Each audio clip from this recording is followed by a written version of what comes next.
ತಿಳಿಯಪಡಿಸ್ತೇನೆ ಪ್ರಿಯರೇ, ನನಗೆ ತಿಳಿದಂತೆ. ವಿಶೇಷವಾಗಿ ಈ ಒಂದು 2ನೇ ವಚನದಲ್ಲಿ ನಗರದ ಹೆದ್ದಾರಿಯ ಮಧ್ಯದಲ್ಲಿ ಹರಿಯುತ್ತಿತ್ತು. ಆ ನದಿಯ 2 ದಡಗಳಲ್ಲಿಯೂ ಜೀವವೃಕ್ಷವಿತ್ತು. ಅದು ವರ್ಷದ 12 ಸಾರಿ ಫಲ ಕೊಡುವಂತದ್ದು, ಪ್ರತಿ ತಿಂಗಳು ಫಸಲು ನೀಡುವಂತದ್ದು. ಆ ವೃಕ್ಷದ ಎಲೆಗಳನ್ನು ರಾಷ್ಟ್ರಗಳಿಗೆ ಸಿದ್ಧೌಷಧಿಯಾಗಿ ಉಪಯೋಗಿಸಲಾಗುವುದು. ಹೌದು ಪ್ರಿಯರು, ಇಲ್ಲಿ ಹೇಗೆ ಅಂದ್ರೆ ದೇವರ ಒಂದು 2 ಜಕಾರ್ಯ 14:11 ಶಾಪಕ್ಕೆ ತುತ್ತಾಗದೆ ಮನುಷ್ಯನ್ ನೆಮ್ಮದಿಯಾಗಿ ನೆಲೆಗೊಂಡಿರುವನು. ಹಗಲು ರಾತ್ರಿ ಇರುವುದಿಲ್ಲ, ಯಾವಾಗಲೂ ಬೆಳಕಿರುತ್ತದೆ. ಅಂದ್ರೆ ಇಲ್ಲಿ ಹೆದ್ದಾರಿ ಅಂತ ಹೇಳುವಾಗ ಒಂದು ಹೋಗುವಂತಹ ಆ ದೇವಾಲಯದ ಒಂದು 2 ಬದಿಯಲ್ಲಿ ಅಂತ ಹೇಳುವಾಗ ಯಾವುದಕ್ಕೂ ಶಾಪಕ್ಕೆ ಗುರಿಯಾದವ್ರು ಯಾವ ರೀತಿ ಇರ್ತಾರೆ. ಆ ಬರುವಂತಹ ಎಜೆಕೀಯೇಲ ಗ್ರಂಥದಲ್ಲಿ 47ನೇ ಅಧ್ಯಾಯ 1ರಿಂದ 17 ತನಕ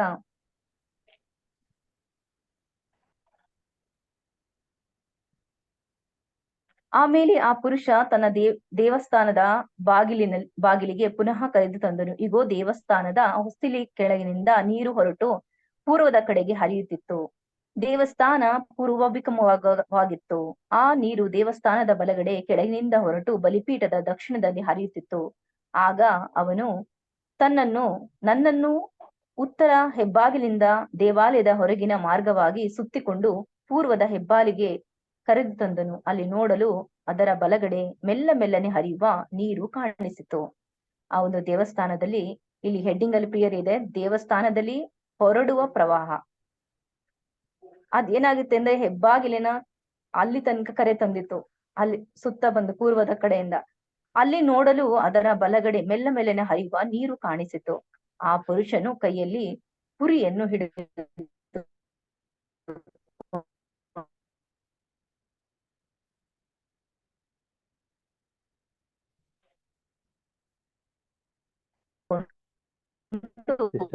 ಪೂರ್ವ ದಂಡನೆಗೆ ಮುಂದುವರೆದು 500 ಮೀಟರ್ ಅಳೆದು ಹೆಜ್ಜೆ ಮುಳುಗುವಂತಿತ್ತು. ಅವನು ಪುನಃ 500 ಮೀಟರ್ ಆ ನೀರು ಮೊಣಕಾಲಿನವರೆಗೆ ಇತ್ತು.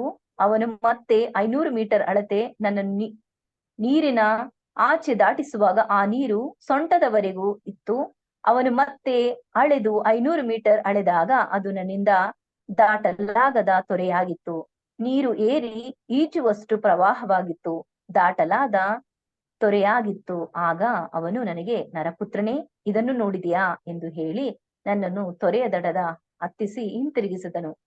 ನಾನು ಹಿಂತಿರುಗಲು ಇಗೋ, ತೊರೆಯ 2 ದಡಗಳಲ್ಲಿಯೂ ಅನೇಕ ವೃಕ್ಷಗಳು ಕಾಣಿಸಿದ್ದವು. ಆಗ ಅವನು ನನಗೆ ಹೀಗೆ ಹೇಳಿದನು, ಆ ಪ್ರವಾಹ ಪೂರ್ವ ಪ್ರಾಂತ್ಯಕ್ಕೆ ಹೊರಟು ಅರಾಬಾ ಎಂಬ ಕಣಿವೆಗೆ ಇಳಿದು ಲವಣ ಸಮುದ್ರದ ಕಡೆಗೆ ಹರಿಯುವುದು. ದೇವಸ್ಥಾನದಿಂದ ಹೊರಟ ಪ್ರವಾಹವು ಲವಣ ಸಮುದ್ರಕ್ಕೆ ಸೇರಲು ಅದರ ನೀರು ಸಿಹಿಯಾಗಿತ್ತು. ಆ ತೊರೆ ಎಲ್ಲೆಲ್ಲೂ ಹರಿಯುತ್ತದೋ ಅಲ್ಲಲ್ಲಿ ಗುಂಪಾಗಿ ಚಲಿಸುವ ಸಕಲ ವಿಧ ಜಲಜಂತುಗಳು ಬದುಕಿ ಬಾಳುವು. ಮೀನುಗಳು ತಂಡೋಪತಂಡವಾಗಿರುವುದು. ಆ ನೀರು ಸಮುದ್ರಕ್ಕೆ ಬೀಳಲು ಆ ನೀರು ಸಿಹಿಯಾಗುವುದು. ಈ ತೊರೆ ಎಲ್ಲೆಲ್ಲಿ ಹರಿಯುವುದೋ ಅಲ್ಲಲ್ಲಿ ಜೀವ ಉಂಟಾಗುವುದು. ಆಗ ಆ ಸಮುದ್ರದ ತೀರದಲ್ಲಿ ಬೆಸ್ತರು ನಿಂತಿರುವರು. ಏನ್ ಗೆದಿಯಿಂದ ಎಲ್ಲಾ ಈಮಿನವರೆಗೆ ದಡವೆಲ್ಲ ಬರೆ ಹಾಸುವ ಸ್ಥಳವಾಗುವುದು. ಬಗೆಯ ಮೀನುಗಳು ಮಹಾಸಾಗರದ ಮೀನುಗಳಂತೆ ಅವರಿಗೆ ರಾಶಿಯಾಗಿ ಸಿಕ್ಕುವುದು. ಆದರೆ ಅದರ ಸುತ್ತ ಜವುಣು ನೆಲವು, ಸವುಳು ಹೊಂಡಗಳು ಸಿಹಿಯಾಗುವುದಿಲ್ಲ, ಅವು ಉಪ್ಪಿನ ಗಣಿಯಾಗುವುದು. ತೊರೆಯ 2 ದಡಗಳಲ್ಲಿಯೂ ಸಕಲ ಫಲ ವೃಕ್ಷಗಳು ಬೆಳೆಯುವು. ಅವುಗಳ ಎಲೆ ಬಾಡದು, ಹಣ್ಣು ತೀರದು. ತೊರೆಯ ನೀರು ಪವಿತ್ರಾಲಯದೊಳಗಿಂದ ಹೊರಟು ಬರುವ ಕಾರಣ ಅವು ತಿಂಗಳುಗಳಲ್ಲಿ ಹೊಸ ಫಲವನ್ನು ಕೊಡುವುದು. ಅವುಗಳ ಹಣ್ಣು, ಆಹಾರವು, ಸೊಪ್ಪು ಔಷಧಕ್ಕೂ ಅನುಕೂಲವಾಗುವು. ನಂತರ ಹಾಗೆ 17 ತನಕ ವಚನ ಇದೆ ಪ್ರಿಯರೇ. ಒಂದು ಹೇಗೆ ಅಂದ್ರೆ ಇಲ್ಲಿ ಒಂದು 2 ಕಡೆಯಿಂದ ಜೀವ ವೃಕ್ಷ ಅಂದ್ರೆ ಮಧ್ಯದಲ್ಲಿ ಹರಿಯುವಂಥದ್ದು. 12 ಸಾರಿ ಫಲ ಕೊಡುತ್ತಿತ್ತು. ಅದು ವರ್ಷದಲ್ಲಿ ಪ್ರತಿ ತಿಂಗಳು ಫಲವನ್ನು ನೀಡುತ್ತಿತ್ತು. ಆ ವೃಕ್ಷದ ಎಲೆಗಳು ರಾಷ್ಟ್ರಗಳಿಗೆ ಸಿದ್ಧ ಔಷಧಿಯಾಗಿ. ಅಂದ್ರೆ ಅದೇ ರೀತಿಯಲ್ಲಿ ಇಲ್ಲಿ ದೇವರ ವಾಕ್ಯನು ಸಹ ಹೇಗೆ ಅಂದ್ರೆ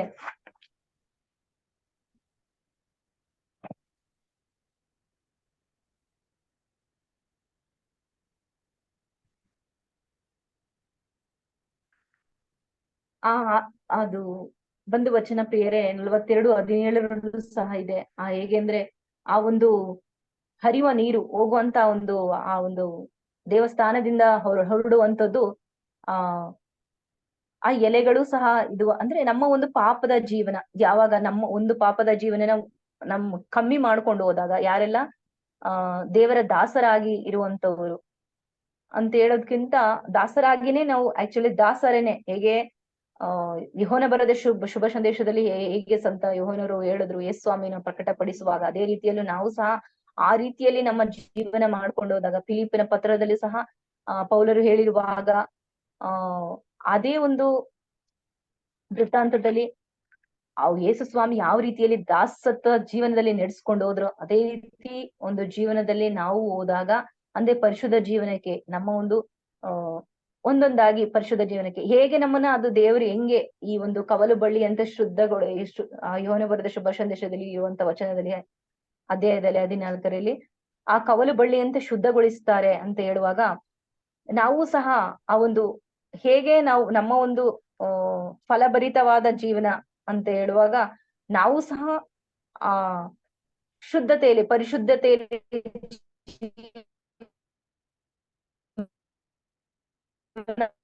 ಮಾಡಿದಾಗ್ಲೇನೆ ಹೇಗೆ ಯೋಹನರು ದರ್ಶನದಲ್ಲಿ ಕಂಡಂತೆ ನಾವು ಸಹ ಪರಿಶುದ್ಧ ಜೀವನದಲ್ಲಿ ಬರೋ ಮಹಿಮಾನಿಗೆ ನೀವು ಸಹ ಆಗ್ಬೇಕು ಅನ್ನಂತ ದೇವರ ಒಂದು ಚಿತ್ತ ಹೇಗಿದೆ.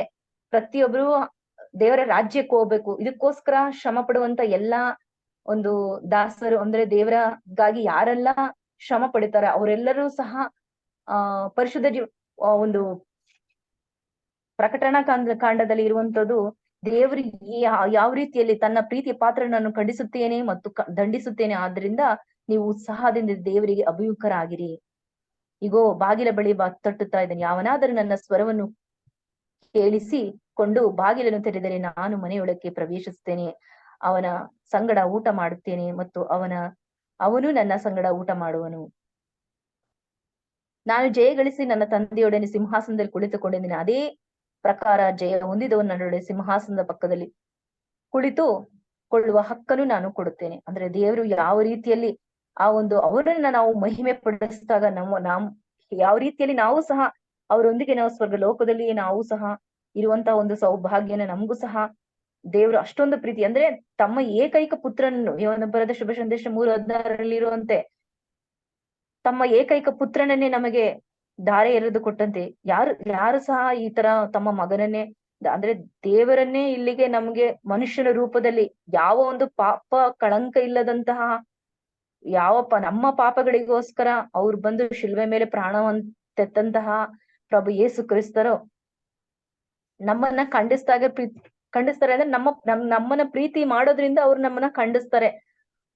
ಆದ್ರೆ ಅವ್ರಿಗೆ ನಾವ್ ಯಾವ ರೀತಿಯಲ್ಲಿ ಅಂದ್ರೆ ಸವರಿ ಶುದ್ಧಗೊಳಿಸುವಂತ ಆ ಒಂದು ನಮ್ಮನ್ನ ಒಂದೊಂದು ಹೆಜ್ಜೆ ಇದ್ರಲ್ಲೂ ಸಹ ಇಲ್ಲಿ ಪ್ರಕಟಣಾ ಕಾಂಡದಲ್ಲಿ ಓದಿದಂತೆ ಆ ಒಂದು ಫಸಲುಗಳು ನೀಡುತ್ತದೆ ಅಂತೆಲ್ಲ ಹೇಳುವಾಗ, ನಾವು ಹೇಗೆ ಒಂದು ಗಿಡಗಳಿಗೆ ಎಲ್ಲಾ ರೀತಿಯಲ್ಲೂ ಹಾಕಿದ್ರೆ ಫಸಲು ನೀಡುತ್ತೆ, ಅದೇ ತರ ನಮ್ಮ ಒಂದು ಗುಣಗಳು ಸಹ ಸ್ವಭಾವಗಳು ಸಹ ದೇವರ ಒಂದು ಯೇಸು ಸ್ವಾಮಿ ಒಂದು ಸ್ವಭಾವ ಆದಾಗ ಖಂಡಿತ ನಾವು ಮಾಡುವಂತ ಒಂದು ಸೇವಾ ಕಾರ್ಯ ಆಗಿರ್ಬಹುದು, ಬಿನಹ ಪ್ರಾರ್ಥನೆ ಆಗಿರ್ಬೋದು, ಯಾವುದೇ ಒಂದು ಕಾರ್ಯವಾಗಿರ್ಬೋದು, ನಮಗೆ ದೇವರು ಯಾವ್ದನ್ನ ಆ ಒಂದು ವರದಾನವಾಗಿ ನಮಗೆ ಕೊಟ್ಟಿರ್ತಾರೆ ಅದನ್ನ ನಾವು ತಿಳ್ಕೊಂಡು ಅದನ್ನ ನಾವು ಮುಂದುವರ್ಸ್ಕೊಂಡು ಕೊನೆ ತನಕ ವಿಶ್ವಾಸದಲ್ಲಿ ಇದ್ದಾಗ ಏನೇ ಬಂದ್ರು ಸಹ ಧೃತಿಗೆಡದೆ ಇದ್ದಾಗ, ಹೇಗೆ ಇಲ್ಲಿ ಒಂದು ವೃಕ್ಷ ಎಲೆ ಒಂದು ನದಿಯ ಬದಿಯಲ್ಲಿ ಇದ್ದಾಗ ಯಾವ ರೀತಿಯಲ್ಲಿ ಒಂದು ಕೀರ್ತನೆಯಲ್ಲಿ ಒಂದರಲ್ಲಿ ಇದ್ದಂತೆ ಆ 1ನೇ ಅಧ್ಯಾಯದಲ್ಲಿ ಇರುವಂತೆ ಆ ಒಂದು ಫಸಲುಗಳಂತ ಕೊಡುತ್ತೆ ಆ ತೇವದ ಅಂಶದಲ್ಲೇನೆ.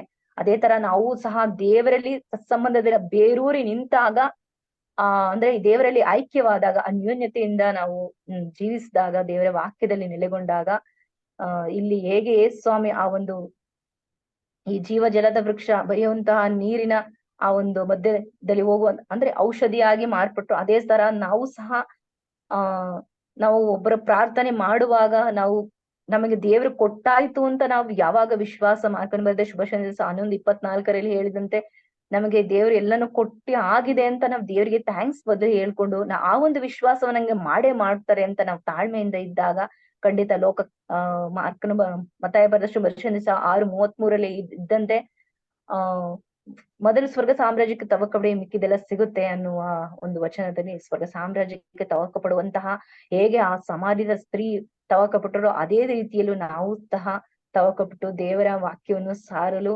ಬೇಕಾದಂತಹ ಧೈರ್ಯ ಸ್ಥೈರ್ಯವು ಆ ಒಂದು ಸದ್ಗುಣಗಳ ಮುಖಾಂತರ ನಮಗೆ ಲಭಿಸುತ್ತಿದೆ ಅಂತ ಈ ವಾಕ್ಯದ ಪ್ರಕಾರ ನನಗೆ ಅರ್ಥ ಆಯ್ತು. ಮತ್ತು ಮೂರನೇ ಒಂದಿದ್ರು ಶಾಪಗ್ರಸ್ತವಾದದ್ದು ಯಾವುದು ಆ ನಗರದಲ್ಲಿ ಇರದು.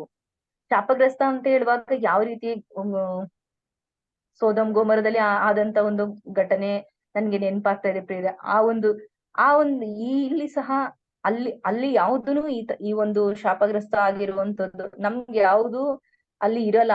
ಅಂತ ಒಂದು ಪರಿಶುದ್ಧತಾ ಒಂದು ಸ್ವರ್ಗ ಲೋಕದಲ್ಲಿ ಪರಿಶುದ್ಧವಾಗಿ ಇದ್ದಾಗ ಮಾತ್ರ ಇಲ್ಲಿದ್ದಾಗ ಇಲ್ಲೂ ಸಹ ನಾವು ಅದೇ ರೀತಿಯಲ್ಲಿ ಜೀವನ ಮಾಡಬಹುದು. ಅದನ್ನ ಹಲವಾರು ನಾವು ಜೀವಂತ ಒಂದು ಇದರಿಂದ ನಾವು ಜೀವಂತ ಸಾಕ್ಷಿಯಾಗಿ ಇರುವಂತವ್ರನ್ನ ನಾವು ನೋಡ್ತೀವಿ ಮತ್ತೆ ತಿಳ್ಕೊಂಡಿರ್ತೀವಿ ಅವ್ರ ಬಗ್ಗೆ. ಅದೇ ರೀತಿಲೂ ಸಹ ನಾವು ಇದ್ದಾಗ ಸ್ವರ್ಗಲೋಕದಲ್ಲಿ ಆ ಒಂದು ಯಾರು ಶಾಪಗ್ರಸ್ತರು ಯಾವುದು ಅಂದ್ರೆ ಜೀವಬಾಧ್ಯರ ಪಟ್ಟಿ. ನೆಕ್ಸ್ಟ್ ನಂತರ ಪ್ರಿಯರೇ, ದೇವರ ಮತ್ತು ಯಜ್ಞದ ಕುರಿಮರಿಯ ಸಿಂಹಾಸನವು ಅಲ್ಲಿರುವುದು. ಸದಾ ಯಾಜಕ ಸೇವೆ ಸಲ್ಲಿಸುವ ಅವರ ದಾಸರಿಗೆ ಅವರ ಮುಖ ದರ್ಶನವಾಗುವುದು. ಯಾಜಕ ಸೇವೆ ಅಂದ್ರೆ ಯೇಸುಸ್ವಾಮಿಯ ಪ್ರಪ್ರಥಮ ಒಂದು ಯಾಜಕರು, ಯಜ್ಞದ ಕುರಿಮರಿ ಅವರಾಗಿದ್ದಾರೆ ದೇವರೇನೆ. ಆ ಒಂದು ಯಾಜಕ ಸೇವೆ ಮಾಡುವಂತಹವರು, ನಂತರ ಬರುವಂತವರು ನಮ್ಮ ಗುರುಗಳು. ಪ್ರತಿಯೊಂದು ನಮ್ಮ ಒಂದು ಬಲಿ ಪೂಜೆಯಲ್ಲಿ ಕೊಡುವಂತ ಎಲ್ಲಾ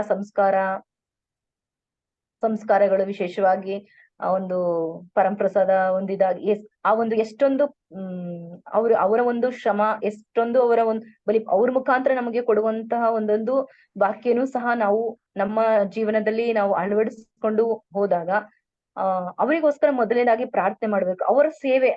ಅವರ ಸೇವೆ ಮತ್ತು ಇಲ್ಲಿ ನಂತರ ಇದೆ ಅವರ ದಾಸರಿಗೆ ಮುಖದರ್ಶನವಾಗುವುದು ಅಂತ ಹೇಳುವಾಗ ನಮಗೂ ಸಹ ನಾವು ದಾಸತ್ವದಿಂದ ಹೇಗೆ ಯೇಸುಸ್ವಾಮಿ ಒಂದು ಶಿಲ್ಬೆ ಮೇಲೆ ಎಷ್ಟೊಂದು ಅವರ ಹುಟ್ಟಿನಿಂದ ಮತ್ತೆ ಅವರ ಕೊನೆಯ ಒಂದು ಗಳಿಗೆಯ ತನಕ ಎಷ್ಟೊಂದು ಕಷ್ಟಪಟ್ರು.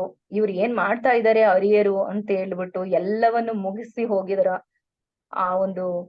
ಆ ಪ್ರತ್ಯೇಕವಾಗಿ ದೇವರಿಗೆ ಪ್ರಪ್ರಥಮ ಸ್ಥಾನವನ್ನು ಪೂರ್ಣ ಮನಸ್ಸಿಂದ ಪೂರ್ಣ ಹೃದಯದಿಂದ ನೀನು ದೇವರನ್ನು ಪ್ರೀತಿಸು ಅಂತ ಹೇಳುವಾಗ ಆ ಮೊದಲನೇ ಕಟ್ಟಳೆ ಫಸ್ಟ್ ನಾವು ದೇವರಿಗಾಗಿ ಮೀಸಲಾಗಿಟ್ಟು ದೇವರ ಒಂದು ನಾವು ದಾಸರಾಗಿ ದೇವರ ಬಲಿಪೀಠದಲ್ಲಿ ನಾವು ಪ್ರಕಟಣಾ ಕಾಂಡದಲ್ಲಿ ಓದಿದಂತೆ ಆ ಬಲಿಪೀಠದ ಕೆಳಗೂ ಸಹ ನಾವು ಆ ಒಂದು ಸೌಭಾಗ್ಯ ನಮ್ಗುನು ಸಹ ಸಿಗುತ್ತೆ. ಅಂದ್ರೆ ಆ ಒಂದು ದರ್ಶನ ದೇವದೂತರ ಹೇಳಿರುವಾಗ ನನಗೊಂದು ಇದಿಲ್ಲ ಅಂತ ಒಂದು ಪ್ರಕಟಣಾ ಕಾಂಡ ಇದ್ರಲ್ಲೇ ತಿಳಿಸಿರುವ ಹಾಗೆ, ಹೌದು, ಸೈತಾನ ಕಾರ್ಯ ಯಾವುದೇ ರೀತಿಯಲ್ಲೂ ಇಲ್ಲಿ ನಡೆಯಕ್ಕಾಗಲ್ಲ.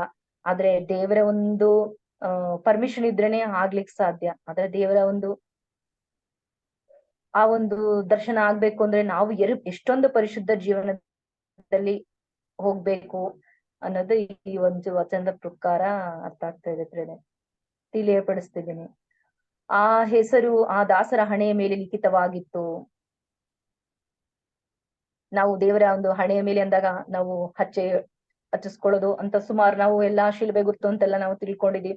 ಆ ಒಂದು ದೇವರಿಗಾಗಿ ಯಾರೆಲ್ಲಾ ಈ ಒಂದು ಬರುವಂತಹ ಕಷ್ಟ, ಹಿಂಸೆ, ಬಾಧೆ ಎಲ್ಲ ಅಂದ್ರೆ ಈ ಲೋಕದಲ್ಲಿ ಕಷ್ಟ ಹಿಂಸೆ ತಪ್ಪಿದ್ದಲ್ಲ, ಆದ್ರೆ ಲೋಕವನ್ನ ಜಯಿಸಿದ್ದೇನೆ ಅಂತ ಹೇಳುವಾಗ ಯಾರೆಲ್ಲ ಲೋಕದ ಒಂದು ಆಶಾಪಾಶಕ್ಕೆ ಒಳಗಾಗದಂತೆ ದೇವರಿಗಾಗಿ ದುಡಿಯುತ್ತಾರೆ, ಶ್ರಮ ಪಡ್ತಾರೆ, ಅವರಿಗೆ ನಿತ್ಯ ಒಂದು ಆ ಒಂದು ದಾಸರ ಹಣೆಯ ಮೇಲೆ ಆ ಒಂದು ಲಿಖಿತವಾಗಿದೆ ಅನ್ನೋ ಈ ಹೆಸರನ್ನು ನಮ್ಗೆ ತಿಳಿಯಪಡಿಸ್ತಿರುತ್ತೆ. ನೆಕ್ಸ್ಟ್ ನಂತರ 5ನೇ ಒಂದು ವಚನದಲ್ಲಿ ರಾತ್ರಿ ಎಂಬುದೇ ಅಲ್ಲಿ ಇರೋದು. ಇಲ್ಲಿ ನಮ್ಗೆ ಎಷ್ಟೊಂದು ರಾತ್ರಿ ಆದ್ರೆ ಸಂಜೆ ಅನ್ನೋದೆಲ್ಲ ಇರುತ್ತೆ. ಆದ್ರೆ ಅಲ್ಲಿ ಬಂದು ವಚನ ನೆನ್ಪಾಗ್ತಾ ಇದೆ ಪ್ರೇರ. ರಾತ್ರಿ ಎಂಬುದೇ ಅಲ್ಲಿ ಇರೋದು. ದೀಪ ಇಲ್ಲವೋ ಸೂರ್ಯನ ಬೆಳಕು ಅವಶ್ಯಕತೆ ಇರೋದು. ದೇವರಾದ ಪ್ರಭುವೇ ಅವರಿಗೆ ಬೆಳಕಾಗಿರುವುದು, ಯುಗಾಂತರಕ್ಕೂ ಅವರು ರಾಜ್ಯವಾಳುವರು. ಹೌದು, ಅಲ್ಲಿ ಯಾವುದೇ ರೀತಿಯಲ್ಲೂ ಕತ್ತಲೆ ಅನ್ನೋದು ಮತ್ತೆ ಇರೋದಿಲ್ಲ. ಅಂದ್ರೆ ಪರಿಶುದ್ಧವಾದ ಒಂದು ಸ್ಥಳವಾಗಿರುತ್ತೆ. ಆ ಒಂದು ಸ್ಫಟಿಕದಂತೆ ಮಿನುಗುತ್ತಾ ಇರುತ್ತೆ. ಆ ಒಂದು ದೇವರ ದಾಸರ ಸೌಭಾಗ್ಯ ಅಂತಾಗ ನಾವು ಯಾವ ರೀತಿಯಲ್ಲಿ ನಮ್ಮ ಜೀವನನ ನಡೆಸ್ಕೊಂಡು ಹೋಗ್ಬೇಕು ಅನ್ನೋದು ಮುಖ್ಯವಾಗಿ ಈ ಒಂದು ವಚನದ ಮೂಲಕ ನನಗೆ ತಿಳಿಯಪಡಿಸಿದ್ದು. ನಾನು ಸಹ ಈ ಒಂದು ಪರಿಶುದ್ಧ ಜೀವನಕ್ಕೆ ಹೋಗ್ಲಿಕ್ಕೆ ನಾನು ಪ್ರಯತ್ನ ಪಡಬೇಕು ಅನ್ನೋದು ಈ ಒಂದು ವಚನದ ಮೂಲಕ ಅರ್ಥ ಆಯ್ತು. ಪ್ರಿಯ, thank you. Praise Lord Priya.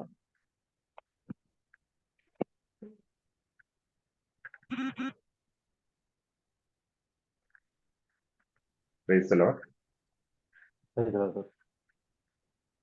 So thank you, Rupa sister. ಪ್ರಿಯರೇ, ಕೇಳ್ತಾ ಇದ್ದೀರಾ ಎಲ್ರು? ಪ್ರಿಯರೇ, ಈ 22ನೇ ಅಧ್ಯಾಯ ಒಂದು ರೀತಿಯಲ್ಲಿ 21ನೇ ಅಧ್ಯಾಯದ ಕಂಟಿನ್ಯೂಯೇಷನ್ ಆಗಿದೆ. 21ನೇ ಅಧ್ಯಾಯದಲ್ಲಿ ನಾವು ಏನನ್ನ ನೋಡಿದೀವಿ? ವೆಂಕಟೇಶ್ ಬ್ರದರ್,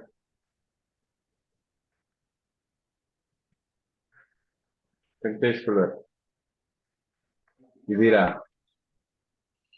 ವೆರೋನಿಕಾ ಸಿಸ್ಟರ್, 21ನೇ ಅಧ್ಯಾಯದಲ್ಲಿ ನಾವು ಏನ್ ನೋಡಿದೀವಿ?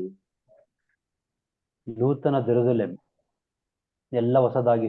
ಬೇರೆ ಎಲ್ಲರೂ ಫೋನ್ ಮಾಡಿ ಹೊರಟೋಗಿದ್ದಾರ ನನ್ಗೆ ಭಯ. Hillary sister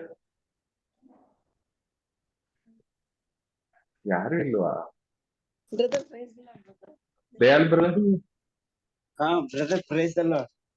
price lord, praise lord. ನನ್ಗೊಂದು ಭಯ ಆಗ್ತಾ ಇದೆ ಇದು. ಫೋನ್ ಮಾಡಿ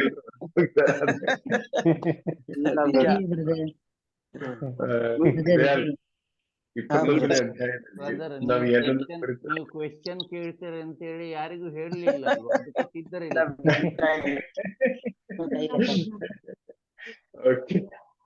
ಆಕ್ಚುಲಿ 21ನೇ ಅಧ್ಯಾಯದಲ್ಲಿ ಒಂಥರ ಅವರು ವಿಚಿತ್ರವಾದಂತ ಅಲ್ಲಿರುವಂತ ಜೆರುಸಲೇಮಿನ ಆ ದ್ವಾರಗಳು, ಅಲ್ಲಿರುವಂತ ರತ್ನ ಮುತ್ತುಗಳು ಮತ್ತು ಎಲ್ಲ ವಜ್ರ ವೈಡ್ ನಂತರ ನೂತನ ಜೆರುಸಲೇಮ್ ನಾವು ಸೇರ್ಬೇಕಾದ ಸ್ಥಳ ಹೇಗಿರ್ತದೆ ಅಂತ ಅಡ್ವಾನ್ಸ್ ಆಗಿ ನಮಗ್ ತಿಳಿಸ್ತಾ ಇದ್ದಾರೆ ಬ್ರದರ್.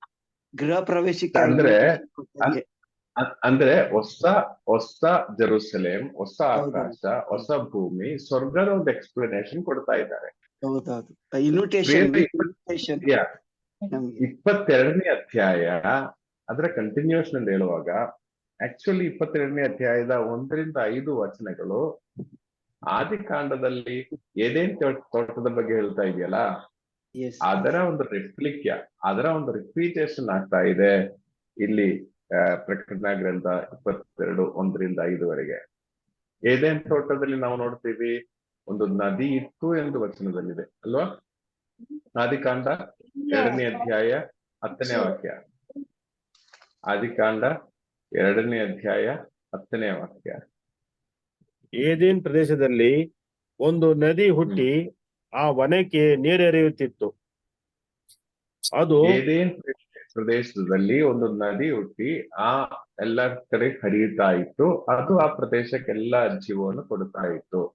ಸೊ ಆ ನದಿ ಏದೇನ್ ತೋಟದಲ್ಲಿ ಜೀವ ಜಲ ಎಂಬ ರೀತಿಯಲ್ಲಿ ನಮ್ಗೆ ಗೊತ್ತಾಗ್ತಾ ಇದೆ.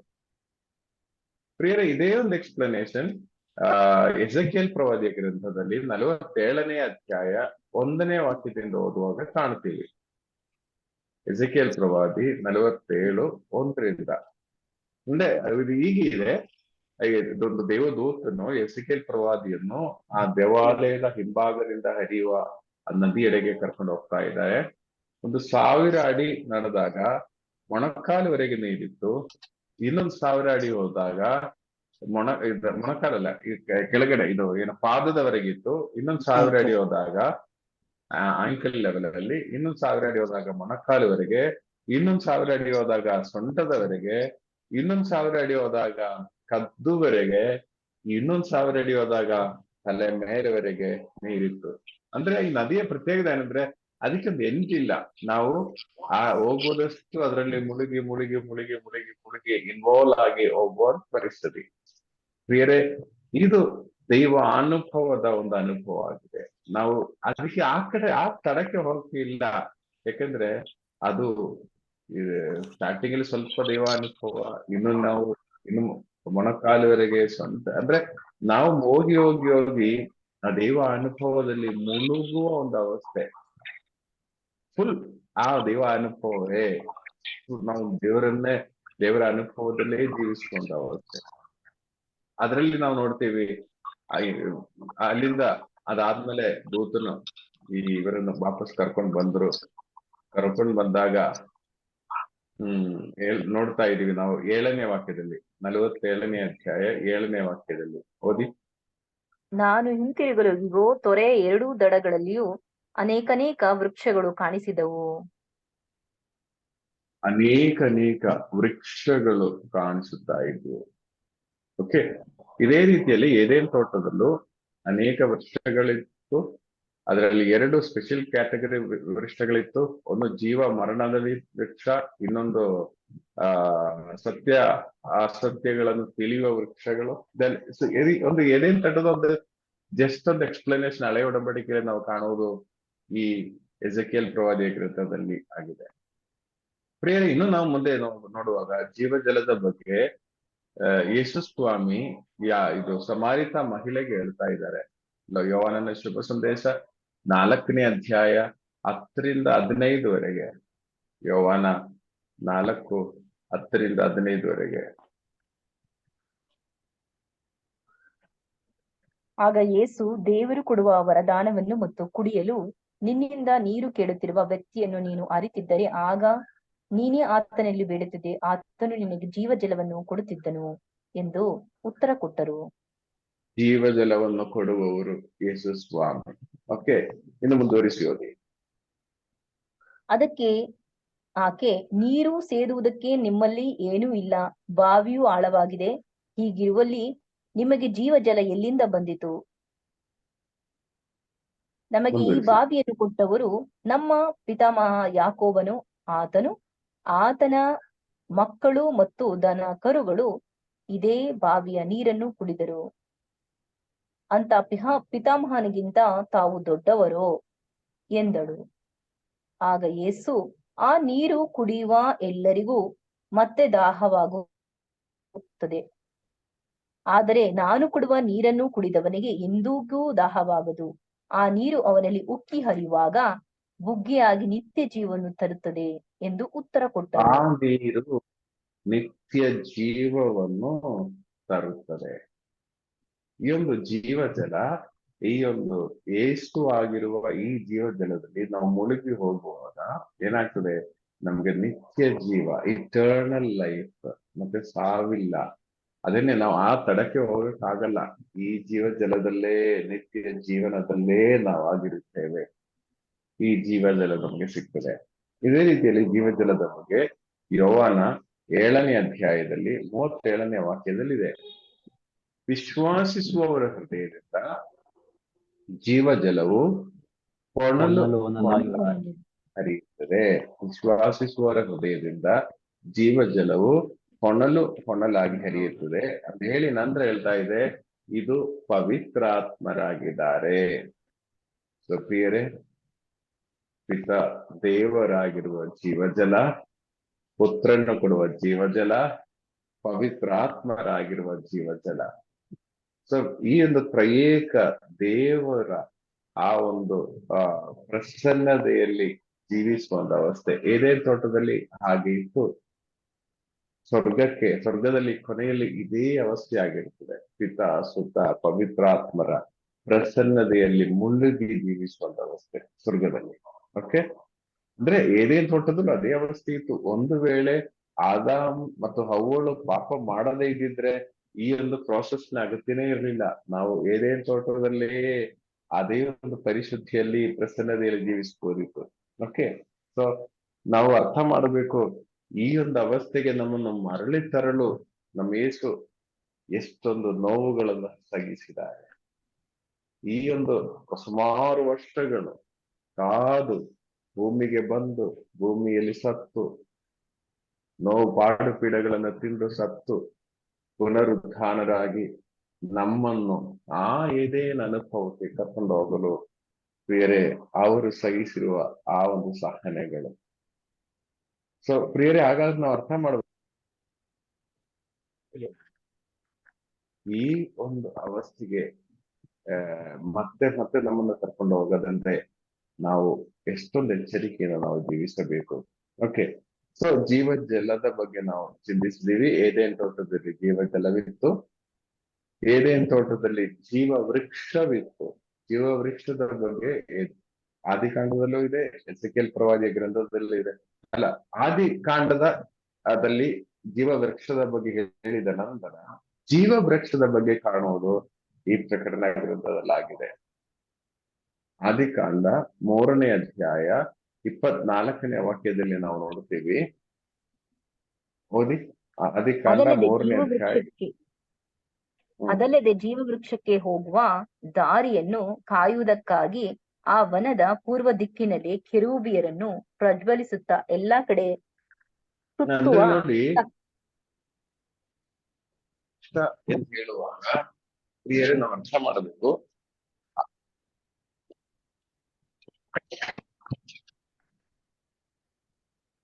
ಜೀವ ವೃಕ್ಷ ಅಂತ ಹೇಳುವಾಗ ನಾವು ಅರ್ಥ ಮಾಡಬೇಕು,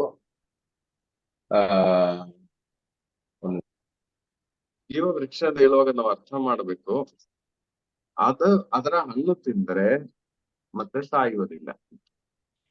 ಜೀವ ವೃಕ್ಷದ ಹಣ್ಣು ತಿಂದರೆ ಮತ್ತೆ ಸಾಯುವುದಿಲ್ಲ ಎಂಬ ಅವಸ್ಥೆ ಆದ್ರೆ ನೀವು ಸ್ವಲ್ಪ ಯೋಚನೆ ಮಾಡಿ ನೋಡಿ. ಪಾಪದಲ್ಲಿ ಮುಳುಗಿರುವ ಆದ ಮತ್ತು ಹವ್ವಳು ಈ ಹಣ್ಣು ತಿಂದ್ಬಿಟ್ರೆ ಏನಾಗ್ತದೆ? ಆ ಪಾಪಾವಸ್ಥೆಯಲ್ಲೇ ಜೀವಿಸ್ತಾರೆ. ಇನ್ನು ಅದಕ್ಕೊಂದು ಒಂದು ಬದಲಾವಣೆ ಇಲ್ಲ. ಆಕ್ಚುಲಿ ಜೀವ ವೃಕ್ಷವು ದೇವರು ಕೆರೂಬುಗಳಿಂದ ಕವರ್ ಮಾಡಿ ಒಂದು ಕಾವಲೇರ್ಪಡಿಸಿರುವುದು. ಮತ್ತೆ ಮನುಷ್ಯನು ಹೋಗಿ ಆ ಜೀವ ವೃಕ್ಷವನ್ನು ತಿಂದು ಮೊದಲು ಪಾಪದಲ್ಲಿ ಬಿದ್ದಿದ್ದಾನೆ, ಮತ್ತೆ ಈ ಜೀವ ವೃಕ್ಷ ತಿಂದರೆ ಮತ್ತೆ ಅದರಿಂದ ಅವನಿಗೆ ವಿಮೋಚನೆಯೇ ಇಲ್ಲ, ಹೊರಗಡೆ ಬರಕ್ ಆಗಲ್ಲ, ಈ ಪಾಪದಲ್ಲೇ ನಿಲ್ಲಬೇಕು. ಆಕ್ಚುಲಿ ದೇವರ ಆಳವಾದ ಪ್ರೀತಿಯಿಂದ ಆಗಿದೆ ಜೀವ ವೃಕ್ಷಕ್ಕೆ ಕಾವಲು ಏರ್ಪಡಿಸಿರುವುದು. ಸೊ ಈ ಜೀವ ವೃಕ್ಷ ಮತ್ತೆ ಕಾಣೋದಿಲ್ಲ ಯಾವಾಗ? ಪ್ರಕಟಣಾ ಗ್ರಂಥದಲ್ಲಿ ನಮ್ಗೆ ಪಾಪದಲ್ಲಿ ವಿಮೋಚನೆಯನ್ನು ಕೊಟ್ಟು ವಿಮೋಚನೆಯನ್ನು ಪಡೆದವರು ಸ್ವರ್ಗಕ್ಕೆ ಹೋಗುವಾಗ ಅಲ್ಲಿ ನಾವು ತಿನ್ನುವ ಹಣ್ಣಾಗಿದೆ ಈ ಜೀವ ವೃಕ್ಷದ ಹಣ್ಣು. ಯಾಕಂದ್ರೆ ಮತ್ತೆ ನಮಗೆ ಸಾವಿಲ್ಲ, ಆ ಪಾಪದ ಪರಿಶುದ್ಧಿಯಲ್ಲೇ ನಾವು ನೆಲೆ ನಿಲ್ಲಲು ಸಾಧ್ಯವಾಗ್ತದೆ. ಪ್ರಿಯರೇ, ಪ್ರಕಟಣಾ ಗ್ರಂಥದ 22ನೇ ಅಧ್ಯಾಯ ಏದೇನ್ ಅಂದ್ರೆ ಪ್ರಾರಂಭದ ಅಧ್ಯಾಯವು ಕೊನೆಯ ಅಧ್ಯಾಯವು ಹೇಗೆ ಕನೆಕ್ಟ್ ಆಗ್ತದೆ ಎಂದು ನೀವು ಸ್ವಲ್ಪ ಯೋಚನೆ ಮಾಡಿ. ಇನ್ನು 3ನೇದಾಗಿ ನಾವು ನೋಡ್ತೀವಿ. 3ನೇ ವಚನ ಏನು? ಪ್ರಕಟಣಾ ಗ್ರಂಥ 22:3. ಶಾಪಗ್ರಸ್ತರು ಯಾವುದು ಆ ನಗರದಲ್ಲಿ ಇರೋದು? ಒಂದು ಓದಿ ಹರ್ಷವಂತಮೆ. ಶಾಪಗ್ರಸ್ತವಾದದ್ದು ಯಾವುದು ಆ ನಗರದಲ್ಲಿ ಇರೋದು? ದೇವರು ಮತ್ತು ಯಜ್ಞದ ಕುರಿಮರಿಯ ಸಿಂಹಾಸನವು ಅಲ್ಲಿರುವುದು. ಸದಾ ಯಾಜಕ ಸೇವೆಯಲ್ಲಿರುವ ಅವರ ದಾಸರಿಗೆ ಅವರ ಮುಖದರ್ಶನವಾಗುವುದು. ಈ 3ನೇ ವಚನದಲ್ಲಿ 3 ಪಾಯಿಂಟ್ಸ್ ನಾವು ನೋಡ್ತಾ ಇದೀವಿ. ಒಂದೇನಂದ್ರೆ ಶಾಪಗ್ರಸ್ತರ ಅಂದ್ರೆ ಅವರಿಗೆ ಶಾಪವಿಲ್ಲದೆ ಇರುವಂತ ಅವಸ್ಥೆ ಅಲ್ವಾ? ಹರ್ಷ, ಆ ವಚನವಾದಿ ಸದಾ ಶಾಪಗ್ರಸ್ತವಾದುದು ಯಾವುದು ಆ ನಗರದಲ್ಲಿ ಇರೋದು? ಶಾಪಗ್ರಸ್ತವಾದದ್ದು ಯಾವುದೂ ಇಲ್ಲ ಅಂದ್ರೆ ಶಾಪವಿಲ್ಲದೆ ಇರುವಂತ ಅವಸ್ಥೆ. ಶಾಪ ಇಲ್ಲದೆ ಇರುವಂತ ಅವಸ್ಥೆ ಅಂದ್ರೆ ಅನುಗ್ರಹಿಸಲ್ಪಟ್ಟ ಅವಸ್ಥೆ. ಶಾಪ ಇಲ್ಲ ಅಲ್ಲಿ, ಶಾಪ ಎಲ್ಲ ಮುಗೀತು ಇಲ್ಲಿ. ಓಕೆ, ಶಾಪವಿಲ್ಲದೆ ಇರುವ ಅವಸ್ಥೆ. 2ನೇದಾಗಿ ದೇವರ ಪ್ರಸನ್ನತೆಯಿಂದ ತುಂಬಿ ತುಳುಕುವ ಅವಸ್ಥೆ. 3ನೇದಾಗಿ ಎಲ್ಲರೂ ದೇವರ 3ನೇದಾಗಿ ಏನು? ಯಾಜಕ ಸೇವೆಯಲ್ಲಿರುವವರು ಅವರ ದಾಸರಿಗೆ ಅವರ ಮುಖದರ್ಶನವಾಗುವುದು. ಅವರ ದಾಸರು ಪ್ರಿಯರೇ, ಸ್ವರ್ಗಕ್ಕೆ ಹೋಗಿ ನಾವು ದೈವ ದಾಸರಾಗಿ ದೇವರಿಗೆ ಆ ಒಂದು ಸೇವೆಯನ್ನು ಮಾಡ್ತೀವಿ. ಸ್ವರ್ಗಕ್ಕೆ ಹೋದರು, ನೀವು ಸ್ವರ್ಗಕ್ಕೆ ಹೋದರೆ ನೀವು ಮಾಡುವ ಕೆಲಸ ಏನು? ವೆಂಕಟೇಶ್ ಬ್ರದರ್, ಸ್ವರ್ಗಕ್ಕೆ ಹೋಗಿ ನೀವ್ ಏನ್ ಕೆಲಸ ಮಾಡ್ತೀರಾ? ಸರ್ದ ಲಾರ್ಡ್ ಅಷ್ಟೇನೆ. ಏ? ದೇವರು ಸ್ತುತಿಸ್ತದೆ. ದೇವರು ದೇವರ ಸ್ತುತಿಸ್ತಾ ಇರೋದೆ. ಅವ್ರನ್ನ ದೇವರಿಗೆ ನಿರಂತರವಾಗಿ ದೇವರಿಗೆ ಸೇವೆ ಮಾಡ್ತೀವಿ. ಸ್ವರ್ಗಕ್ಕೆ ಹೋಗಿದ ನಂತರ ನಾವು ನಿರಂತರವಾಗಿ ಅವರನ್ನು ಆರಾಧಿಸಿ ಅವರಿಗೆ ಸೇವೆ ಮಾಡುವರು. ಸ್ವರ್ಗದಲ್ಲಿ ನಾವು ಮಾಡುವ ಕೆಲಸ. Praise the lord. ಅಲ್ಲಿ ಬೇರೆ ಕೆಲಸ ಯಾವುದೂ ಇಲ್ಲ. ಹಾಗಾದರೆ ಭೂಮಿಯಲ್ಲಿರುವಾಗ ಈ ಒಂದು ಸೇವೆ, ಸ್ವರ್ಗದಲ್ಲಿ ಈ ಸೇವೆ ತುಂಬಾ ತುಂಬಾ ಸುಲಭವಾಗಿ ಮಾಡಬೇಕಾದ್ರೆ ಬೆಸ್ಟ್ ಏನಂದ್ರೆ ನಾವು ಭೂಮಿಯಲ್ಲಿರುವಾಗಲೂ ಈ Practice ದೇವರಿಗೆ ಮಾಡ್ಬೇಕು. ಸೇವೆಯನ್ನು ಮಾಡಲೇಬೇಕು. Price the lord. ಭೂಮಿಯಲ್ಲಿರುವಾಗ ಈ ದೇವರಿಗೆ ಸೇವೆ ಮಾಡಕ್ಕೆ ನಮ್ಗೆ ಸಮಯವಿಲ್ಲ. ಅಯ್ಯೋ ಮನೆಯಲ್ಲಿ ಆ ಪ್ರಾಬ್ಲಮ್ ಇದೆ, ಮಕ್ಕಳಿದ್ದಾರೆ, ಅವರ ಸೇವೆ ಮಾಡ್ಬೇಕು, ಮನುಷ್ಯನ ಸೇವೆ ಮಾಡ್ಬೇಕು, ಮನೆಯವರ ಸೇವೆ ಮಾಡ್ಬೇಕು. ಹೌದು, ಇದೆಲ್ಲ ಮಾಡ್ಲೇಬೇಕು. ಆದರೆ ಇದು ಯಾವುದು ದೇವರ ಸೇವೆ ಮಾಡುವುದಕ್ಕೆ ಆಲ್ಟರ್ನೇಟ್ ಅಲ್ಲ. ದೇವರ ಸೇವೆ ಮಾಡುವ ಜೊತೆಗೆ ನಡಿಬೇಕಾದ ಒಂದು ಕಾರ್ಯವಾಗಿದೆ. ಈ ಲೋಕದಲ್ಲಿ ನಾವು ಮಾಡುವ ಬಾಕಿ ಎಲ್ಲಾ ಸೇವಾ ಕಾರ್ಯಗಳು. ಕಾರಣ ಸ್ವರ್ಗದಲ್ಲಿ ನಮ್ಗಿರುವುದು ಒಂದೇ ಸೇವೆ, ದೇವರ ಸೇವೆ ಮಾತ್ರ. ಆದ್ರೆ ನಾವ್ ಏನ್ ಮಾಡ್ತೀವಿ ಭೂಮಿಯಲ್ಲಿ? ಆ ದೇವರ ಸೇವೆ ಮಾಡಕ್ಕೆ ತುಂಬಾ ಕಂಡೀಷನ್ಸ್, ತುಂಬಾ ರೀಸನ್ಸ್. ಅಯ್ಯೋ ಅದಾಗಲ್ಲ, ಇದಾಗಲ್ಲ. ಅದೇ ಸ್ವರ್ಗದಲ್ಲಿ ಪ್ರಿಯರ ನಿಮ್ಗೆ ರೀಸನ್ ಹೇಳಿದ್ರೆ ನೀವು ಅಲ್ಲಿಗೆ ಹೋಗಕ್ಕೂ ಇಲ್ಲ. ಯಾಕಂದ್ರೆ ಅಲ್ಲಿ ನಿಮ್ಗಿರೋದು ಒಂದೇ ಒಂದು ಸೇವೆ, ದೇವರ ಸೇವೆ. ಅಲ್ಲಿ ಮಕ್ಕಳ ಸೇವೆ ಇಲ್ಲ, ಮನೆಯವರ ಸೇವೆ ಇಲ್ಲ, ಬೇರೆ ಯಾವ ಸೇವೆ ಇಲ್ಲ, ದೇವರ ಸೇವೆ ಒಂದೇ. ಅದ ಅಲ್ಲಿ ಸುಲಭವಾಗಿ ಮಾಡ್ಬೇಕಾದ್ರೆ ಪ್ರಿಯರೇ ನಾವು ಇಲ್ಲೂ ಸಹ ಆ ದೇವರ ಸೇವೆಯನ್ನು ಮಾಡಿ ಮಾಡಿ ಪ್ರಾಕ್ಟೀಸ್ ಅನ್ನು ಪಡೆಯಲೇಬೇಕು. Price the lord. ದೇವರ ಸೇವೆ ಅಂತ ಹೇಳುವಾಗ ನಾವು ಹಿಂದೆ ಮುಂದೆ ನೋಡುವರಲ್ಲ ದೇವರಿಗೆ ಬೇಕಾಗಿರೋದು. ಜಸ್ಟ್ ಉದಾಹರಣಕ್ಕೆ ಪ್ರಿಯರೇ, ನಾವು ಈ ಬರುವ 11, 12 ತಾರೀಕುಗಳಲ್ಲಿ, ಮೇ ತಿಂಗಳನ್ನ 11, 12 ತಾರೀಕುಗಳಲ್ಲಿ ಶ್ರೀರಂಗಪಟ್ಟಣದಲ್ಲಿ ಒಂದು ಕಾನ್ವೆಂಟ್ ಅಲ್ಲಿ ನಾವು ಈ ಮುಂಜಾನೆ ಪ್ರಾರ್ಥನೆಗೆ ಬರುವವರದೊಂದು ಗ್ಯಾದರಿಂಗ್ ಪ್ಲಾನ್ ಮಾಡ್ತಾ ಇದೀವಿ. ಪ್ಲಾನ್ ಅಷ್ಟೇ. ಒಂದು ಸಾಯಂಕಾಲ ಒಂದು 5 ಗಂಟೆಗೆ ಸೇರಿ ಮಾರನೇ ದಿನ 5 ಗಂಟೆಯವರೆಗೆ ಅಲ್ಲಿ ಸ್ಟೇ ಮಾಡಿ ಒಂದು ಪ್ಲಾನ್ ಮಾಡ್ತಾ ಇದೀವಿ. ನಮ್ಮಲ್ಲಿ ಎಷ್ಟು ಜನ ಅದಕ್ಕೆ ತಯಾರಾಗ್ತಾರೆ ನಮ್ಗೆ ಗೊತ್ತಿಲ್ಲ. ನಾವೆಲ್ಲರೂ ರೆಡಿ ಆಗ್ಬೋದಾದ್ರೆ ನಾವು ಆ ಒಂದು ಕಾರ್ಯವನ್ನು ಮಾಡಬಹುದು. ಅಂದ್ರೆ ನಾನು ಹೇಳೋದಂದ್ರೆ ಈ ಒಂದು ಕಾರ್ಯ ಅಂತ ಹೇಳುವಾಗಲೇ ನಮ್ಗೆ ಸುಮಾರು ಬೇರೆ ಸೇವೆಗಳು ಬರುತ್ತೆ ಮುಂದೆ. ಹಾಗೇನಾಗುತ್ತೆ, ಅಯ್ಯೋ ಆಗಲ್ಲ, ನೆಕ್ಸ್ಟ್ ಟೈಮ್ ಬರ್ತೀವಿ, ಈ ಒಂದು ಭಾವನೆ ನಮಗಾಗ್ತದೆ. ಪ್ರಿಯರೇ ನೋಡಿ, ಎಷ್ಟ್ ಜನ, ಒಂದು 10-15 ಜನ ಇದ್ರೆ ನಾವು ಆ ಒಂದು ಕಾರ್ಯವನ್ನು ಮಾಡಬಹುದು. ಯಾಕಂದ್ರೆ ನಮ್ಗೆ ಈಗ ಈ ಕಾಲಘಟ್ಟದಲ್ಲಿ, ಈ ರಜಾ ಕಾಲದಲ್ಲಿ ನಾವು ಫಿಸಿಕಲ್ ಆಗಿ ನಾವು ಗ್ಯಾದರ್ ಆಗಿ ಪ್ರಾರ್ಥಿಸುವಾಗ ಖಂಡಿತವಾಗಿಯೂ ನಮ್ಗೆ ರಜೆ ಎಲ್ಲ ಮುಗಿಸಿದ ನಂತರ ನಮ್ಮಿಂದ ಆಗಲ್ಲ.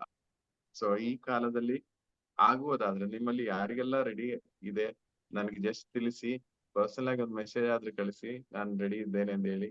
ಹಾಗಾದ್ರೆ ಈ ಒಂದು ಕಾರ್ಯ ಒಂದಿನ ಸಾಯಂಕಾಲ ಸೇರಿ, ನಾವೊಂದು ಸಾಟರ್ಡೆ ಸಾಯಂಕಾಲ ಸೇರಿ ಸಂಡೇ ಸಾಯಂಕಾಲದವರೆಗೆ ದೇವರ ಪ್ರಸನ್ನತೆಯಲ್ಲಿ ಕಳೆಯುವ ಒಂದು ಕಾರ್ಯ. ಓಕೆ, ಸೊ ಇದು ನಾನು ಜಸ್ಟ್ ಇನ್ಫಾರ್ಮ್ ಮಾಡ್ತಾ ಇದ್ದೇನೆ. ದಯವಿಟ್ಟು ನೀವು ರೆಸ್ಪಾಂಡ್ ಮಾಡಿ. ಒಂದು 10-15 ಜನ ಇದ್ರೆ ನಾವು ಈ ಕಾರ್ಯವನ್ನು ಮಾಡಬಹುದು. Praise the lord. ನಾನು ಹೇಳೋದೇನಂದ್ರೆ ದೇವರ ಸೇವೆಯೇ ಸ್ವರ್ಗದಲ್ಲಿ ನಾವು ಮಾಡ್ಬೇಕಾಗಿದೆ. ನೋಡಿ, ನಾವು ಪ್ರಕಟಣಾ ಗ್ರಂಥದ ಪ್ರಾರಂಭದಿಂದ ಹಿಡಿದು ಅನೇಕ ಸಹನೆ ಶೋಧನೆಗಳನ್ನೆಲ್ಲ ದಾಟಿ ಈಗ ಸ್ವರ್ಗಕ್ಕೆ ರೀಚ್ ಆಗಿದ್ದೀವಿ. ಸ್ವರ್ಗಕ್ಕೆ ರೀಚ್ ಆಗಿ ಜೀವ ಜಲದಲ್ಲಿ ಮುಳುಗಿ ಜೀವ ವೃಕ್ಷದಿಂದ ತಿಂದು ಈಗ ನಾವು ದೇವರ ಪ್ರಸನ್ನತೆಯಲ್ಲೇ ಜೀವಿಸ್ತಾ ಇದ್ದೀವಿ. ಶಾಪವಿಲ್ಲದೆ ಇರುವ ಅವಸ್ಥೆ, ಪಾಪ ಇಲ್ಲದೆ ಇರುವ ಒಂದು ಅವಸ್ಥೆ, ಅಲ್ಲಿ ದೇವರ ಸೇವೆ ಒಂದೇ ನಮ್ಗೆ ಇರುವುದು. ಇನ್ನು 4ನೇ ವಚನದಲ್ಲಿ, 4ನೇ ವಚನ ಓದಿ. ಆ ಹೆಸರು ಆ ದಾಸರ ಹಣೆಗಳ ಮೇಲೆ ಲಿಖಿತವಾಗಿರುವುದು. ಆ ರಾತ್ರಿ ಎಂಬುದೇ ಆ ದಾಸರ ಹಣೆಯ ಮೇಲೆ ಲಿಖಿತವಾಗಿರುವುದು. ಮತ್ತೊಮ್ಮೆ ಪೂರ್ತಿ ಓದಿ ಸಿಸ್ಟರ್. 3-4 ಜೊತೆಗೆ ಓದಿ. ಶಾಪಗ್ರಸ್ತವಾದುದು ಯಾವುದು ಆ ನಗರದಲ್ಲಿ ಇರದು, ದೇವರ ಮತ್ತು ಯಜ್ಞದ ಕುರಿಮರಿಯ ಸಿಂಹಾಸನವು ಅಲ್ಲಿರುವುದು. ಸದಾ ಯಾಜಕ ಸೇವೆ ಸಲ್ಲಿಸುವ ಅವರ ದಾಸರಿಗೆ ಅವರ ಮುಖದರ್ಶನವಾಗುವುದು. ಹ್ಮ್. ಆ ಹೆಸರು ಆ ದಾಸರ ಹಣೆಯ ಮೇಲೆ ಲಿಖಿತವಾಗಿರುವುದು. ಆ ಹೆಸರು ಪ್ರಿಯರೇ ಎಲ್ಲಿ ಬರೆಯಲಾಗಿದೆ? ಆ ದೇವರ ಆ ಹೆಸರು ಎಲ್ಲಿ ಬರೆಯಲಾಗಿದೆ? ಎಲ್ಲಿ ಬರೆಯಲಾಗಿದೆ? ಹಣೆ forehead. ಹಣೆಯ ಮೇಲೆ ಬರೆಯಲಾಗಿದೆ. ಆ ದೇವರ ಹೆಸರು ಒಬ್ಬೊಬ್ಬರ ಹಣೆಯ ಮೇಲೂ ಬರೆಯಲಾಗಿದೆ. ನೀವು ಸ್ವಲ್ಪ ಯೋಚನೆ ಮಾಡಿ ನೋಡಿ. ದಯಾಲ ಈ ಸ್ವರ್ಗಕ್ಕೆ ರೀಚ್ ಆಗಿದೆ ಅಂತ ಇಟ್ಕೊಳ್ಳೋಣ. ಈಗ ದಯಾಲ ಹಣೆಯ ಮೇಲೂ ಬರೆದಿದ್ದಾರೆ. ಆದ್ರೆ ದಯಾಲನ ಹಣೆಯ ಮೇಲೆ ಇರುವುದು ಅವರಿಗೆ ಓದಕ್ಕಾಗಲ್ಲ. ಆದ್ರೆ ಯಾರ ಹಣೆಯ ಮೇಲೆ ಇರೋದು ಓದ್ಬೋದು ಅವರು? ಬೇರೆಯವರ ಹಣೆ ಮೇಲೆ ಇರೋದ್ನ ಓದ್ಬೋದು. ನಮ್ಮ ಮುಂದೆ ಇರುವವರ ಸುತ್ತಮುತ್ತಲು ಇರುವವರ ಹಣೆಯ ಮೇಲೆ ಇರುವ ಹೆಸರುಗಳು ನಾವು ಓದ್ಬೋದು. ಏನ್ ಓದ್ತೀವಿ? ಆ ದೇವರ ಹೆಸರು ನನ್ನ ಹಣೆಯ ಮೇಲೆ ಇರುವುದು ಬರ್ದಿರೋದೇ ಅವರೇ ಹಣೆಯ ಮೇಲೂ ಬರ್ದಿರೋದು.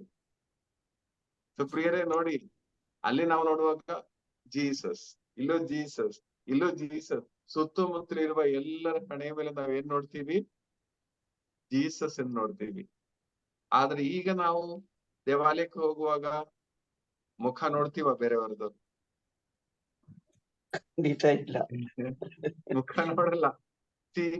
ಈಗಲೇ ನಾವು ಇದೆಲ್ಲ ಪ್ರಾಕ್ಟೀಸ್ ಆಗ್ಬೇಕು. ಈಗಲೇ ನಮ್ಮ ಸುತ್ತಮುತ್ತಲು ಇರುವವರ ಮುಖ ನೋಡುವಾಗ ಯೇಸುವಿನ ಹೆಸರು ಕಾಣುವ ಆ ಒಂದು ಕಾರ್ಯ ನಮ್ಮದಾಗ್ಬೇಕು.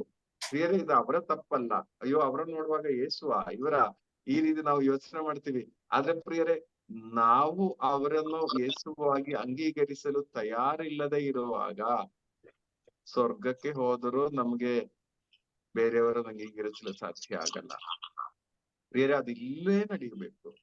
ಈ ಹೆಸರು ನಮ್ ಕುಟುಂಬದಲ್ಲಿರುವ ಸುತ್ತಮುತ್ತಲು ಇರುವವರಲ್ಲಿ ಯೇಸುವನ್ನು ಕಾಣಲು ಸಾಧ್ಯವೋ? ಅಲ್ವಾ? ನೀವು ಯೋಚನೆ ಮಾಡಿ. ನಾವು ನಮ್ಮ ಸುತ್ತಮುತ್ತಲು ಇರುವವರ ಸಕಲ ಕೆಡುಕುಗಳು ಕಂಡುಹಿಡಿಯಲು ನಮ್ಗೆ ಎಕ್ಸ್ಪರ್ಟ್ ಆಗಿದ್ದೀವಿ. ಅದಕ್ಕೆ ಯಾವ ಒಂದು ಮಿಷನರಿನೂ ಅಗತ್ಯ ಇಲ್ಲ. ಯಾವ ಒಂದು ಏನೋ ಸಹಾಯನೂ ಅಗತ್ಯ ಇಲ್ಲ ಬೇರೆಯವರ ತಪ್ಪುಗಳು ಕಂಡುಹಿಡಿಯೋದಕ್ಕೆ. ಆದ್ರೆ ನಮ್ಮ ಮಾತ್ರ ಒಳಿತು ಮಾತ್ರ ಕಂಡುಹಿಡಿದ್ವಿ. ತಪ್ಪು ನಾವು ಕಂಡುಹಿಡಿಯಕ್ಕೇನೆ ನಮ್ಗೆ ಆಗೋದೂ ಇಲ್ಲ. ಆದ್ರೆ ಸ್ವರ್ಗದಲ್ಲಿ ಉಳಿತಾ ಆಗಿದೆ. ಸ್ವರ್ಗಕ್ಕೆ ಹೋಗುವಾಗ ನೀವು ಬೇರೆಯವರ ನೆಗೆಟಿವ್ ನೀವು ಕಾಣೋದೇ ಇಲ್ಲ. ಅವರೆಲ್ಲ ಒಳಿತು ಮಾತ್ರ ಕಾಣುತ್ತೀವಿ. ನೋಡುವವರೆಲ್ಲ ಯೇಸು ಸ್ವಾಮಿ, ಏಸು ಏಸು ಏಸು. ಸುತ್ತಮುತ್ತಲಿರುವವರಿಂದ ಹಣೆ ಮೇಲೆ ಈ ಹೆಸರೇ ಬರೆದಿಡುತ್ತಾರೆ. ಬೇರೆ ಇದು ಸಹ ಹಿಂದಿನ ವಚನದಲ್ಲಿ ನಾವು ಧ್ಯಾನಿಸಿದ ಹಾಗೆ ಭೂಮಿಯಲ್ಲೇ ಒಂದು ಪ್ರಾಕ್ಟೀಸ್ ಮಾಡಿ ನೋಡಿ. ಕಾಣುವವರ ಸುತ್ತಮುತ್ತಲು ಇರುವವರ ಕುಟುಂಬದಲ್ಲಿರುವವರ ಒಳಿತುಗಳು ಕಂಡು ಹಿಡಿದು ನೋಡಿ. ಕೆಡುಕುಗಳನ್ನ ನಾವು ನೋಡ್ಬೇಕಾಗಿರೋದು. ಈ ಕೆಡುಕುಗಳು ನೋಡಿನೇ ನಮ್ಗೆ ಶಾಂತಿ ಇಲ್ಲ, ಸಮಾಧಾನ ಇಲ್ಲದೆ ಇರುವ ಅವಸ್ಥೆ ಬಂದಿರುವುದು. ಇನ್ನು ಮುಂದೆ ಬೇರೆ ನಾವು ಒಳಿತು ಮಾತ್ರ ಕಂಡುಹಿಡಿಯಲು ನಾವು ಪ್ರಯತ್ನ ಪಡೋಣ. Praise the lord. ಇನ್ನು ಕೊನೆಯ ವಚನ. ರಾತ್ರಿ ಎಂಬುದೇ ಅಲ್ಲಿ ಇರದು. ದೀಪದ ಇಲ್ಲವೇ ಸೂರ್ಯನ ಬೆಳಕಿನ ಅವಶ್ಯಕತೆ ಇರದು. ನೋಡಿ, ಅಲ್ಲಿ ರಾತ್ರಿ ಇಲ್ಲ.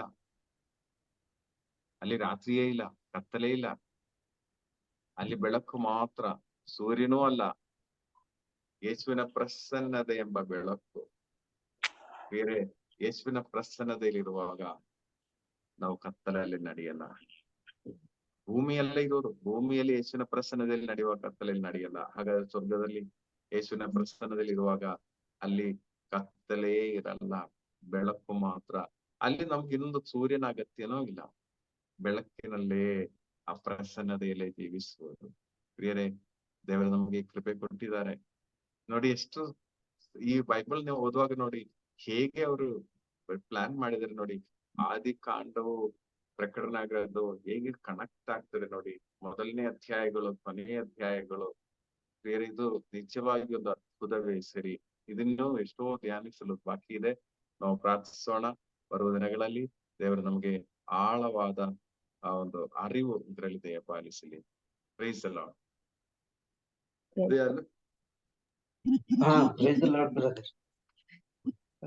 21ನೇ ಅಧ್ಯಾಯ ಪ್ರಾರಂಭ, 22ನೇ ಅಧ್ಯಾಯ ಪ್ರಾರಂಭ ಆಗಿದೆ ಅಂದ್ರೆ ಆಲ್ಮೋಸ್ಟ್ ಕೊನೆ ಹಂತಕ್ಕೆ ಬಂದಿದ್ದೀವಿ.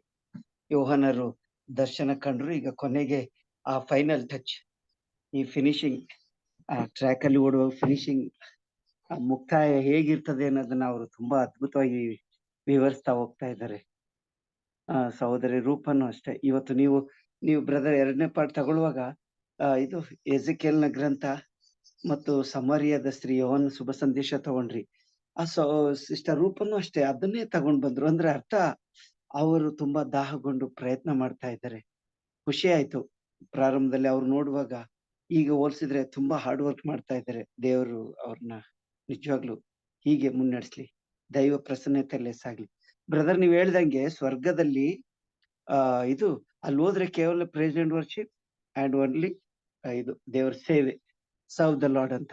ನೋಡಿ, ಈಗ ನಾವು ಯಾವುದೇ ಒಂದು ಸ್ಪೋರ್ಟ್ಸ್ ಮ್ಯಾನ್ ತಗೊಂಡ್ರೆ ಬ್ರದರ್, ಟ್ರ್ಯಾಕ್, ಅವನೇನಾರ 100 ಮೀಟರ್ ಹುಸೇನ್ ಬೋಲ್ಟ್ ಅಂತ ಹೇಳ್ತಾ ಇದ್ವಿ, 100 ಮೀಟರ್ ಅವ್ನು ಓಡ್ಬೇಕು ಅಂದ್ರೆ ಏಕ್ದಮ್ ಡೈರೆಕ್ಟ್ಲಿ ಈ ಕೆನಾಟ್ ಕಮ್. ಅಲ್ಲಿ ಟ್ರ್ಯಾಕ್ ಹತ್ರ ಬಂದ್ರು ಆ ಸಮಯದಲ್ಲಿ ಓಡಿ ಅವನು ಈ cannot create any world record. ಆ ಒಂದು ವರ್ಲ್ಡ್ ರೆಕಾರ್ಡ್ ಮಾಡ್ಬೇಕು ಅಂದ್ರೆ ಅವನು ಟ್ರ್ಯಾಕ್ ಅಲ್ಲಿ ಅವನು ಗೋಲ್ಡ್ ಮೆಡಲ್ ಬೇಕು ಅಂದ್ರೆ every day almost 5 to 6 hours, 5 ರಿಂದ 6 ಗಂಟೆ ಅವನು ಟ್ರ್ಯಾಕ್ ಅಲ್ಲಿ ವರ್ಕ್ಔಟ್ ಮಾಡಿದ್ರೆ, ವೆದರ್ ವೆಯ್ಟ್ ಲಿಫ್ಟರ್ ಇರ್ಲಿ, ಟ್ರ್ಯಾಕ್ ಇರ್ಲಿ, ಯಾರೇ ಇರ್ಲಿ, ಅವರು 6 to 7 hours ಅವರು ಪರ್ಸನಲ್ ಆಗಿ ಡೈಲಿ ವರ್ಕ್ ಮಾಡ್ಲಿಲ್ಲ ಅಂದ್ರೆ ಡೆಫಿನೆಟ್ಲಿ ಈ ಅಚೀವ್ಮೆಂಟ್ ಎಲ್ಲ ಕಷ್ಟ ಬ್ರದರ್. ನೀವ್ ಹೇಳ್ದಂಗೆ ನಾವು ನೇರವಾಗಿ ಹೋಗಿ ಸ್ವರ್ಗದಲ್ಲಿ ದೇವ್ರನ್ನ ನೋಡಿ ಸ್ತುತಿ ಮಾಡ್ತೀವಿ, ಆರಾಧನೆ ಮಾಡ್ತೀವಿ, ಸೇವೆ ಮಾಡ್ತೀವಿ ಅಂದ್ರೆ ಅದು ಸುಳ್ಳು. ಇಲ್ಲಿ ನಮಗೆ ಒಂದು ಪ್ರಾಕ್ಟೀಸ್ ಇರ್ಬೇಕು.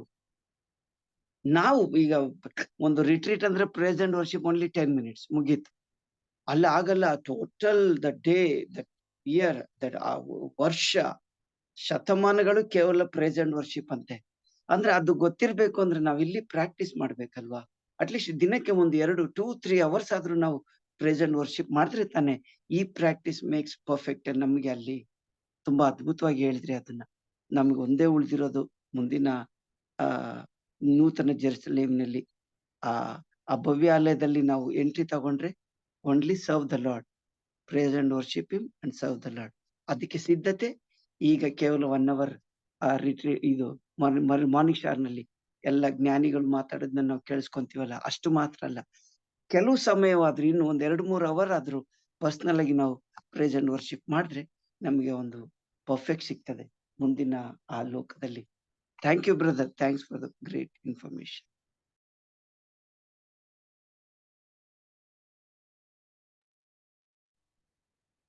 ಬೇರೆ ಒಬ್ಬೊಬ್ಬರಾಗಿ ಶೇರ್ ಮಾಡಿ ನಾನು ಹೊರಗಡೆ. Praise the lord, praise the lord. ಇದು ಈಗ ಬ್ರದರ್ ಇವತ್ತು ಕಡೆಯ ಹಂತಕ್ಕೆ ನಾವು ಬಂದಿದ್ದೇವೆ.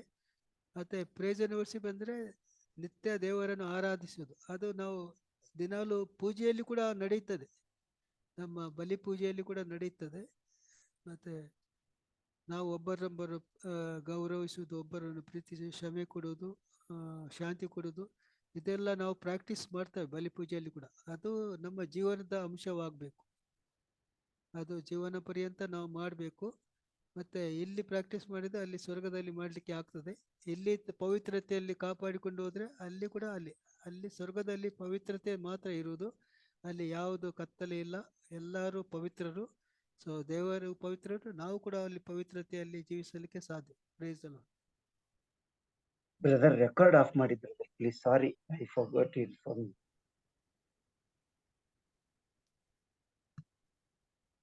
Brother please switch off the record.